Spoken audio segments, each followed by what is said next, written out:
회복된 교회의 믿음.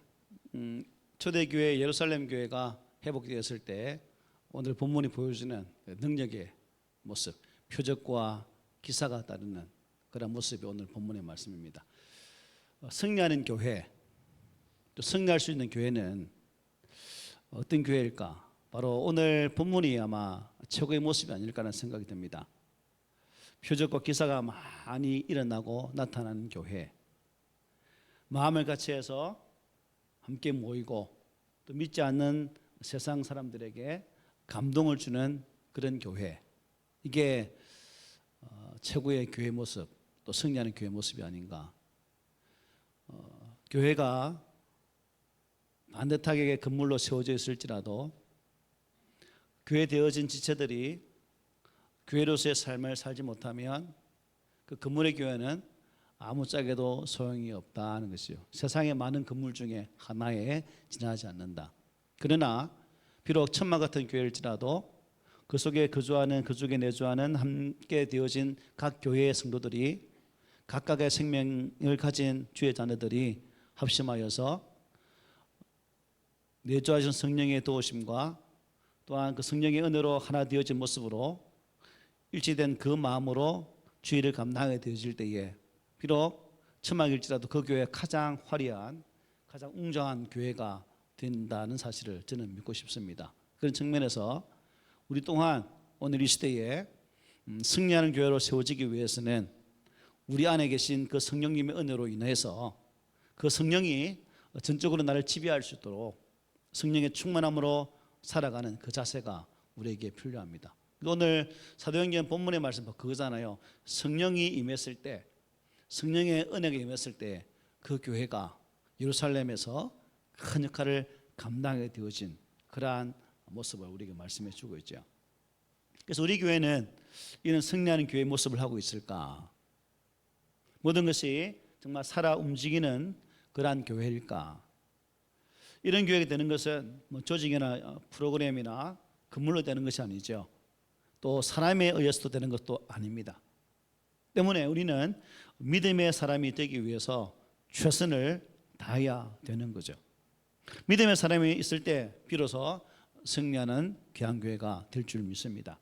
예수님은 겨자씨 비유를 통해서 그 작은 믿음이 얼마나 큰 위력을 가지고 있는지를 말씀하고 계십니다. 마태복음 17장에 보면 이렇게 말씀하셨죠. 이르시되 너희 믿음이 작은 까닭이니라 진실로 너에게 이르노니 만일 너에게 믿음이 기다시 하늘만큼만 있어도 이 산을 명하여 여기서 저기로 옮겨지라 하면 옮겨질 것이요 또 너희가 못할 것이 없으리라 하고 말씀하셨어요. 믿음으로 하면 못할 것이 없다, 되지 않을 것이 없다. 그래서 제가 목사인데 그런 측면에서 저도 믿음이 참 없는 것 같다, 결론은.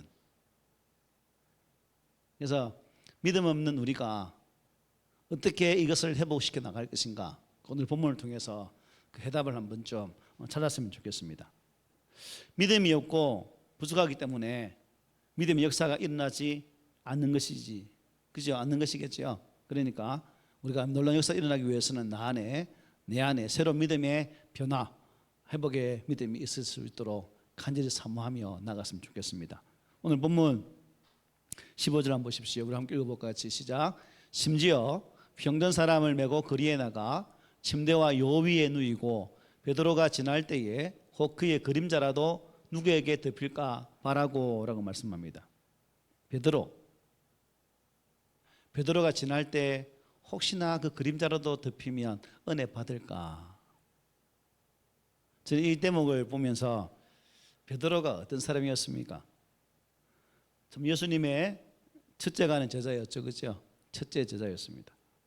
예수님을 따른 지도 참 많은 시간이 흘른, 예수님을 계속 따라왔던 그러한 제자이기도 합니다. 그러나 그의 믿음은 예수님께 칭찬받기 보다 어떻게 했어요? 부활하신 예수를 만나기 전까지 그야말로 책망일세. 왜 그러냐? 네 믿음 그것밖에 안 되냐? 믿음이 적은 자야? 라는 그런 소리만 주구장창 들어왔던 사람이 바로 이 베드로였습니다. 칭찬보다는 책망 쪽이 더 많이 부각되어진 인물이 베드로였죠. 예수님께서 믿음에 대해 많은 가르침을 주셨지만 베드로는 깨닫지 못했고 예수님께서 바라시는 그 믿음의 제자가 되지를 못했다는 거예요. 어느 날 예수님은 베드로에게 당신 자신은 고난을 받고 십자가에 못 박혀 죽은 이후에 3일 후에 부활할 것이다 라고 말씀하게 되죠. 이 장면 속에서 베드로는 뭐라 말합니까? 주님 무슨 말씀하십니까? 죽으시다니요. 그러시면 아니되옵니다 라고 이렇게 말하게 되죠. 그때 예수님 뭐라 말씀하셨어요? 어떻게 말씀했을까? 이렇게 말씀하셨죠.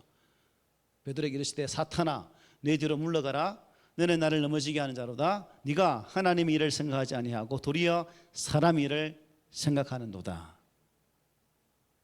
바로 앞에는 주는 그리스도이시오 살아계신 하나님 아들입니다라고 거창한 신앙 고백을 했지만 그 고백 뒤에 바로 사탄아라고 칭호를 받게 되어지는 베드로의 모습.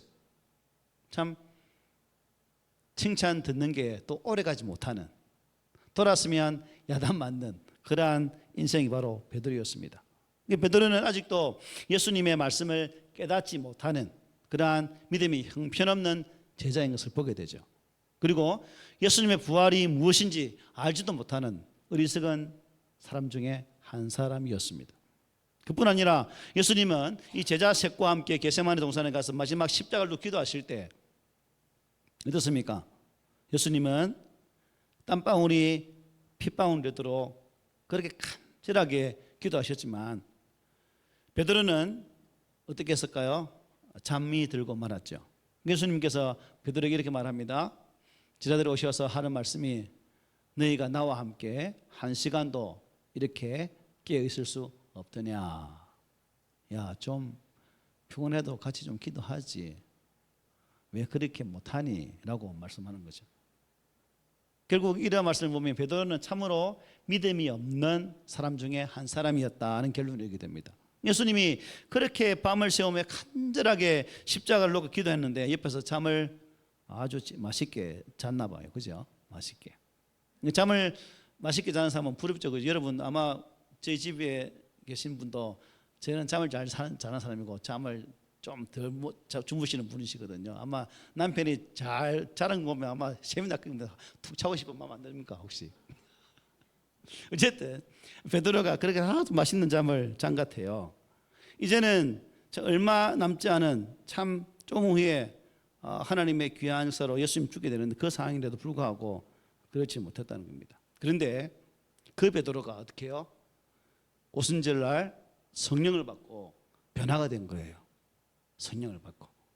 그리고 얼마나 큰 능력이 나타났으면 베드로의 그림자라도 싹 스치면 병이나 기적이 나타날 것 같은 그 기대감 때문에 그림자라도 스치면 참 좋겠다라는 그러한 사람으로 변화된 거죠. 교회는 바로 이런 믿음의 역사가 일어나야 되는 것이죠.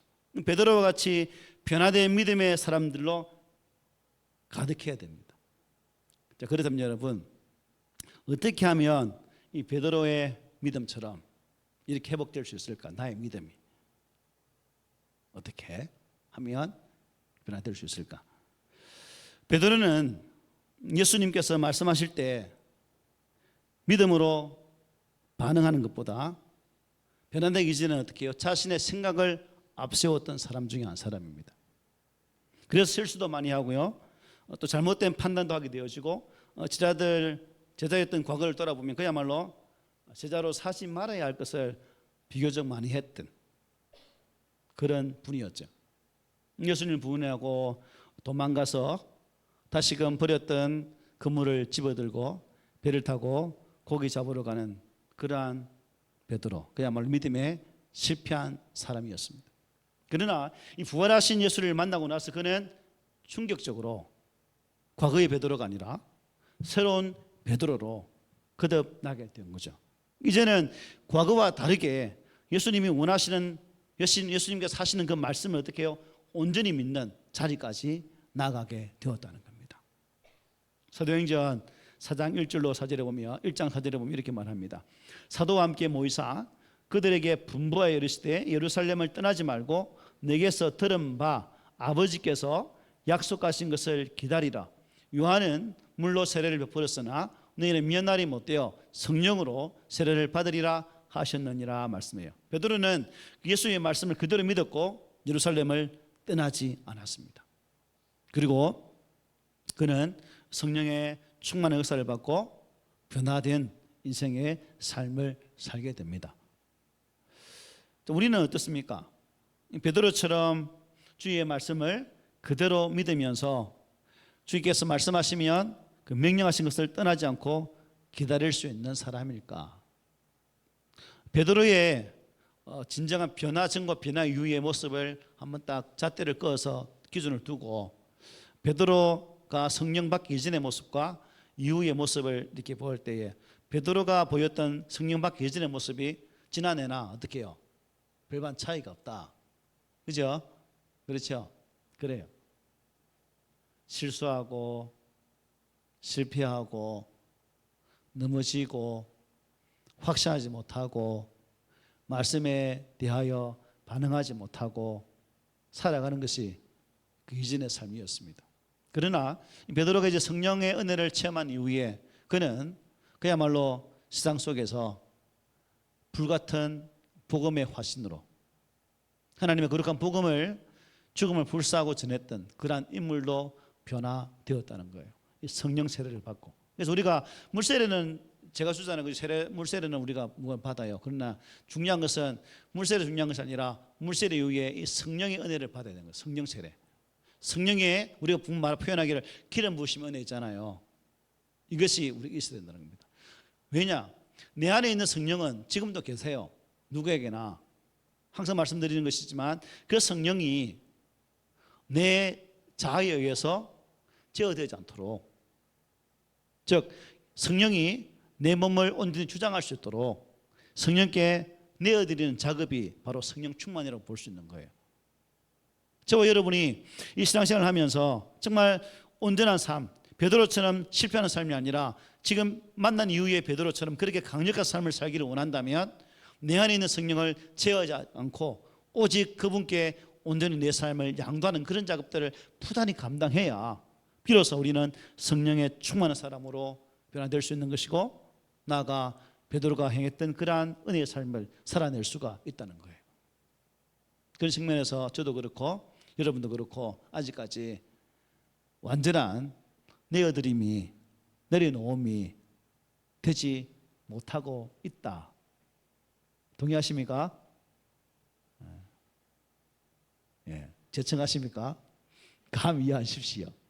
네, 그런 상태라는 거죠 우리가. 그래서 이런 말씀을 할 때마다 참 가슴이 찔리는 것이 목회자로서 더 죽어지지 못하고 또한 지도자로서 더 나아지지 못하고 참 말씀을 전하지만 그 말씀으로 인해서 나 자신을 더 깨 부수는 작업들을 하지 못하는 게 참 부끄럽다는 생각이 많이 듭니다. 저와 여러분들이 이런 말씀을 할 때마다 이게 나를 향해 주시는 말씀이구나. 내가 더 성령의 강력하신 은혜로 지배받아 변화된 삶으로 내 삶을 통해 예수 그리스도가 나타날 수 있는 그러한 자리에 나아갈 수 있도록 세워지는 것이 우리가 되어야 된다는 거죠. 그래서 여러분 말씀을 잘 듣고 잘 받아들이는 교회가 빨리 회복되고 또 치료되고 변화될 수 있는 교회죠. 말씀을 피하고 말씀을 거절하고 불신하면 회복되기보다는 시험에 들고 병에 들 수밖에 없습니다. 이 영혼과 교회가 회복되려면 주님의 말씀을 있는 믿음이 좋아야 되는 거죠. 베드로가 예수의 말씀하신 대로 순종했을 때 그의 믿음이 회복되었다는 것을 우리가 꼭 기억했으면 좋겠습니다. 그리고 베드로의 믿음이 이렇게 될 수 있었던 것은 결국 뭘 받은 거예요? 성령을 받게 되었다는 겁니다. 베드로는 예수님 말씀대로 순종하면서 다락방에서 예수님의 그때를 기다렸습니다. 오직 그들의 기도 제목이 무엇이었겠습니까? 약속한 성령이 올 때까지 기다리고 있었기 때문에 여러분 그 오순절 그 마가 다락방에서 기도했던 120명의 성도들이 간절한 기도 제목이 무엇이었겠어요? 무엇이었겠습니까? 하나님, 우리 120명에게 잘 살 수 있는 물질적 권세, 고통에서 벗어날 수 있는 그런 은혜 주십시오라고 기도했을까요? 아니겠죠. 오직 한 가지, 주님 약속하신 성령, 그 성령을 오늘 이 자리에 저희들에게 부어 주십시오라고 기도했다는 겁니다. 사도행전 2장 1절로 4절을 우리 함께 읽어봅시다. 시작. 오순절날이 이름에 그들이 다 같이 한 곳에 모였더니 호련히 하늘로부터 급하고 강한 바람 같은 소리가 있어 그들이 앉은 온 집에 가득하며 마치 불의 혀처럼 갈라지는 것들이 그들에게 보여 각 사람 위에 하나씩 임하여 있더니 그들이 다 성령의 충만함을 받고 성령이 말하게 하심을 따라 다른 언어들로 말하기를 시작하니라. 아멘. 베드로는 기도했습니다. 11째 되는 날 약속하신 성령이 임했고 그동안 한 번도 경험하지 못한 새로운 영적인 역사가 그들 가운데 일어나게 된 것입니다. 성령이 임하는 그 모습이 뭐라고요? 여러분, 하늘로부터 급하고 강한 바람 같은 소리, 집안에 가득했단 말합니다. 그리고 불의 역사를 보았고 그 불이 누구에게? 베드로에게, 또 그와 함께했던 그들에게 임했다라고 본문을 증거하죠. 베드로는 성령이 충만했고 성령에 따라서 방언을 하면서 새로운 영적 세계 안에 있는 그런 은혜를 누리게 되었다는 것입니다. 교회는 바로 이렇게 돼야 되는 거죠. 교회의 회복이란 사람들이 요구하는 것들을 들어주고 좋은 이미지를 알리고 사람들이 많이 모이도록 하는 것에 있지 않아요. 설교를 잘하고 모인 사람들이 잘되게 하는 것도 아니에요. 교회는 베드로를 변화시킨 것과 같이 사람을 변화시키는 성령의 역사가 일어나는 곳이 되어야 되는 거예요. 이게 교회입니다. 교회는 많은 일을 해야 되겠지만 그것보다는 더 중요한 것은 사람을 변화시키는 이 거룩한 작업들이 교회 내에서 일어나야 된다는 거예요. 변화. 그래서 교회의 제일 첫 목적은 사람을 변화시키는 거예요. 변화시키는 거예요. 사람의 변화는 절대 사람이 할 수 없는 거예요. 목사가 할 수 있는 건 아닙니다. 사람이 사람 바꿀 수 있는 건 아닙니다. 뭐예요? 사람 바꾸는 것은 오직 성령이 임할 때 가능하다는 거죠.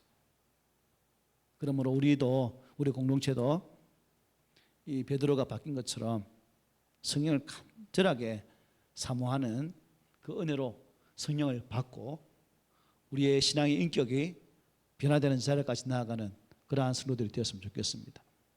베드로가 여러분 목사 설교 듣고 변화됐더라요? 그런 게 아니죠. 베드로는 그런 사람 아닙니다. 사람이 변화되는 것은 오직 한 길밖에 없어요. 교회가 회복되는 길도 또 오직 하나 길밖에 없습니다. 성령이 오셔서 우리 사람에게 충만하도록 부어지는 것밖에 없다는 겁니다. 그래서 여러분 자녀들을 위해 기도할 때도 이것도 마찬가지죠. 정말 우리 자녀들이 인격적으로 예수를 만날 수 있도록 그들 가운데 성령의 인격적인 그 은혜가 임하면 예배 드리지 말라 해도 지가 알아서 걸어와요. 찬양하지 말라 해도 알아서 찬양해요. 이게 은혜 받은 자의 모습이거든. 그래서 베드로가 3년 동안 정말 예수님을 쫄쫄쫄 따라다녔지만 예수님이 이 땅에 계실 때의 3년은 그야말로 의미 없는, 그러나 부활하신 예수를 만난 이후 그는 정말 의미 있는 사람으로 변화되었다는 것입니다. 우리들도 변화되기 전에 지금 현재의 내 모습이 베드로의 모습일 수도 있어요. 교회에 나오고 또 목사를 따르고 훈련을 받고 봉사를 하지만 고난이 오면 예수님께서 예수님을 떠나버리는 그런 위기도 우리 가운데 왕왕 일어납니다. 그래서 같은 교회에 다니지만 같은 신앙을 하지만 저분 속에 예수가 있나? 저분 속에 바른 믿음이 있나? 라는 의문도 들은 그런 분들이 간혹 눈에 띄죠. 여러분 눈에 안 보이는구나. 내 눈에는 보이는 거 어떡하죠? 그럼 살포시 불러서 한번 야단치 볼까요? 그러면 사요나라 할까 봐 무서워서 못하겠다. 무서워서. 그래서 이게 한 명이 떠나가는 게 의미가 아니라 진짜 한 명이 바로 세워지는 게 중요한 그런 생각이 듭니다. 그래서 베드로의 믿음은 별게 아니었던 믿음이 별게 있는 믿음이 되는 거죠. 성령의 은혜를 받아서 변화되었으므로. 그러므로 우리도 이 베드로처럼 놀라운 은혜를 보기를 원합니다. 보십시오. 예수와 함께 3년 동안 지낼 때 베드로 눈으로, 여러분, 예수님 이적들을 보았나 안 보았나요? 보았잖아요. 500명의 기적, 700명의 기적, 안진뱅이가 일어나는 기적, 혈루병 여인이 낫는 기적, 죽은 나사로가 살아나는, 다 봤어요. 그런데 변화 안 되었어요. 결국 뭐예요? 보는 게 의미가 있는 것은 내가 직접 그 성령을 만나야 진정한 변화가 있다는 사실을 베드로의 삶의 자리를 통해서 우리는 분명히 보게 된다는 것입니다. 그리고 우리가 꼭 기억해야 할 게 뭐냐면, 이 말씀을 내가 쭉 읽어보면서 참 베드로, 여러분, 예수님이 함께 공생애의 사역 할 때 그때 이렇게 살았으면 어땠을까요? 아이고 베드로야 참 잘한다. 그래 그게 바로 나를 따른 삶이지라고 칭찬에 플러스의 칭찬 떨어졌을 것인데, 그때는 못했던 베드로. 그런데 예수님이 승천하신 후에 예수님이 보내신 그 보혜사 성령으로 인해서 변화받았던 그 베드로가 참 예수를 함께 동행했던 그때는 칭찬받지 못했지만 그 이후에는 정말 하나님을 기뻐하는 그런 사람으로 살아가는 모습을 우리가 성경을 통해서 볼 수가 있습니다. 그리고 베드로에게 임했던 성령은 그를 가만히 있게 했습니까? 아니면 가만히 있지 못하게 했습니까? 베드로에게 임했던 성령은 베드로를 가만히 있게 하지 않았어요. 요 입이 간질거려서 견딜 수가 없었어요. 우리의 입은 비방하고 시기하는 빠른데 간질간질하지만 베드로는 그걸로 간질간질한 것이 아니라 내게 임한 그 하나님의 역사, 예수 그리스도의 은혜를 전하기 위해서 못 견딘 거예요. 그래서 예루살렘 시내에 뛰어나가서 나사렛 예수를 증거했고 그 예수가 바로 우리의 구세주다라고 당당하게 외쳤다는 거예요. 그러니까 베드로의 설교를 듣고 하루에 변화받은 사람이 3천, 5천 명이 돌아오잖아요. 견딜 수 없는 말씀의 그 전함의 은혜, 그 능력이 베드로가 입을 벌렸을 때 나타났다는 사실입니다. 그래서 그는 어디를 가든 예수가 튀어나왔고, 고난받은 중에도 예수라는 이름이 튀어나왔고, 어떠한 인물 속에서도 오직 예수 한 분만 그 입으로 전해지는 그런 역사가 일어나게 된 거죠. 왜 제가 이 말씀할까요? 이제 우리가 예수로 인해 구원받은 자라면 우리 입술도 나쁜 것을, 이상한 소문을 내기 위해서 입이 간질간질한 것이 아니라 하나님의 거룩한 말씀을 전하기 위해서, 내게 생명 주신 예수를 전하기 위해서, 이 땅의 유일한 구원자이신 예수를 전하기 위해서 견디지 못하여 우리 입술을 벌려 선포할 수 있는 그런 모습이 우리의 모습이 되어야 되는 거예요. 베드로가 설교할 때에 설교의 중심이 누구예요? 예수였거든. 예수였어요. 다른 여러분 행복하십시오, 여러분 이 땅에서 잘 사십시오, 돈 많이 버시고 성공하십시오 라고 말하지 않았어요. 오직 예수였어요. 오직 예수. 사도행전 2장 38절로 41절에 보면 이렇게 말해요. 베드로가 이르되 너희가 회개하여 각각 예수 그리스도의 이름으로 세례를 받고 죄사함을 받으라. 그리하면 성령의 선물을 받으리니 이 약속은 너희와 너희 자녀와 모든 먼데 사람 곧 우리 하나님이 얼마든지 부르시는 자들에게 하신 것이라고 또 여러 말로 확증하여 권하여 이르되 너희가 이 패역한 세대에서 구원을 받으라니 그 말을 받은 사람들은 세례를 받음에 이날의 신도수가 3천이나 더하니라. 아멘. 베드로 설교가, 여러분 베드로 설교가 저처럼 힘없이 살랑살랑했을까요? 아마 강력했을 것 같아요. 그야말로 목이 터지라고 외쳤을 것 같아요. 예루살렘 사람들아 외치면서 너희가 왜 예수를 거부하냐고 막 외쳤을 것 같아요. 제발 들으라고. 예수가 길이고 예수가 생명이고 예수가 우리의 삶의 문제를 해결하는 방법이라고 마음껏 전했을 것 같아요. 그리고 이 예수로 세례를 받아야 된다고 전했을 것 같아요. 저기 있는 것처럼 이 패역한 세대여 구원을 받으라. 여러분 이 말 때 이 패역한 세대여 구원을 받으라 이렇게 했겠어요. 그러면 니나 받으라 이랬겠죠. 아마 강력하게 외쳤겠죠. 이 패역한 세대에서 구원을 받으라. 이 꿈이 있는 그 성도들이여 예수 그리스도를 만나고 성령 충만함을 받으라 라고 했겠죠. 아무도 안 한다. 받으라 이렇게 아무도 안 한다. LA 성령 충만을 받으라. 예, 이런 아마 강력한 외침이 베드로의 설교였던 것 같아요. 회복된 베드로가 말씀 지났을 때에 3,000명이 더하는 이러한 기적이 일어나게 됩니다. 바로 교회는 이런 사람들로 가득 차야 돼요. 이런 사람들로. 예수님의 구원을 전하는 교회가 회복된 교회이고 또한 회복된 성도의 모습입니다. 예수님은 이 세상에 오셔서 하신 일은 오직 한 가지입니다. 사람을 구원시키는 일. 또한 그분을 통해 부름받은 우리 또한 이 일을 감당해야 될 책무가 우리에게 주어졌습니다. 성령 너에게 임하시면 너의 권능을 받고 예루살렘과 온 유대와 사마리아와 땅 끝까지 이르러 내 증인이 되리라. 볼지어다 내가 세상 끝날까지 너희와 항상 함께 하시리라. 함께 하시는 그 성령의 의지에서 주의 복음을 전하는 자로 나가야 된다고 말씀하고 있는 거죠. 그래서 여러분, 잘 사는 세상, 아름다운 세상, 복지가 잘 갖추어진 그러한 세상이 되기 위해서 교회가 앞서서 나가야 됩니다. 이게 사회 구원, 사회 해방을 외친 교단이 어떤 교단일까요? 제가 어릴 때는 그 교회 다녔거든요. 그런 교단 다녔거든요. 한국 기독교 장로회 돌 김용호 아십니까? 그분이 고 출신이에요. 말하시는 돌. 하여튼 사회 구원을 강조한 기장 쪽이 그렇게 많이 나갔죠. 근데 진정한 복음은요, 사회 구원이 아니에요. 사람의 생명을 예수로 변화시키는 이게 우선되어야 되죠. 예수의 생명으로 변화되어진 그 사회가 복지로 나갈 수 있는 길을 여는 것이지, 예수, 즉 생명의 주체, 사회의 가장 기본이 되는 그것이 없으면 어떠한 구호로도 안 돼요. 해방신학 아무리 외쳤지만 여러분 이 땅에 해방되었습니까? 왔습니까? 아니죠.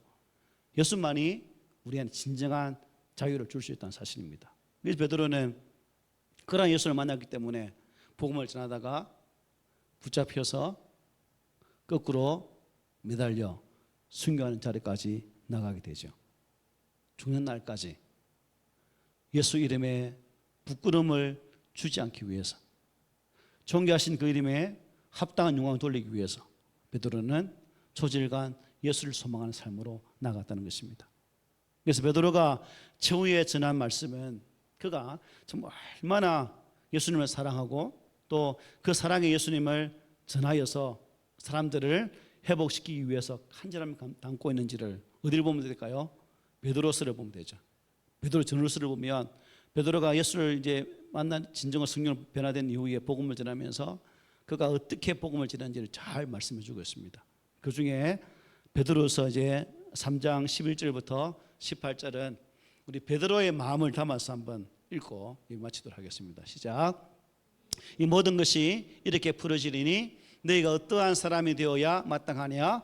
거룩한 행실과 경건함으로 하나님의 날이 임하기를 바라보고 간절히 사모하라. 그날에 하늘이 불에 타서 풀어지고 물질이 뜨거운 불에 녹아지려니와 우리는 그의 약속대로 의가 있는 곳인 새 하늘과 새 땅을 바라보로다. 그러므로 사랑하는 자들아, 너희가 이것을 바라보나니 주 앞에서 점도 없고 흠도 없이 평강 가운데서 나타나기를 힘쓰라. 또 우리 주의 오래 참으심이 구원이 될 줄로 여기라. 우리가 사랑하는 형제 바울도 그 받은 지혜대로 너희에게 이같이 썼고 또 그 모든 편지에도 이런 일에 관하여 말하였을 때 그 중에 알기 어려운 것이 들어있으니 무식한 자들과 구세지 못한 자들이 다른 성경과 같이 그것도 억지로 풀다가 스스로 멸망에 이르느니라. 그러므로 사랑하는 자들아, 너희가 이것을 미리 알았은즉 무부한 자들의 미혹에 이끌려 너희가 구센돼서 떨어질까 삼가라. 오직 우리 주 곧 구주 예수 그리스도의 은혜와 그를 아는 지식에서 자라가라. 영광이 이제와 영원한 날까지 그에게 있을지어다. 아멘. 진정한 교회는 이런 말씀이 거침없이 선포되는 교회입니다. 진정한 주의 종들은 베드로처럼 변화되어서 이렇게 전할 책임이 있는 거예요. 그러므로 구원받은 주의 백성들에게도 베드로가 전했던 주 예수 그리스도 그분을 아는 이 믿음이 우리 가운데 있어야 되고 우리의 입술을 통해서 전파되어져야 됩니다. 18절에 보니까 오직 우리 주 곧 구주 예수 그리스도의 은혜와 그를 아는 지식에서 자라가라. 아멘. 예수님의 은혜 그리고 그를 더 알기 위해서 사는 사람이 되어야 합니다. 이렇게 베드로는 예수를 전함으로 그의 믿음이 점점 회복되었대요. 믿음의 회복은 결국 예수님의 회복입니다. 교회 회복은 바로 믿음의 회복입니다. 성령 충만의 목적도 말씀의 목적도 기도의 목적도 주 예수 그리스도의 은혜와 그를 아는 지식에까지 자라가는 거예요. 여러분 자라갈 준비 되셨습니까? 레디 고 하면 출발됐습니까? 자라갈 준비 되셨습니까?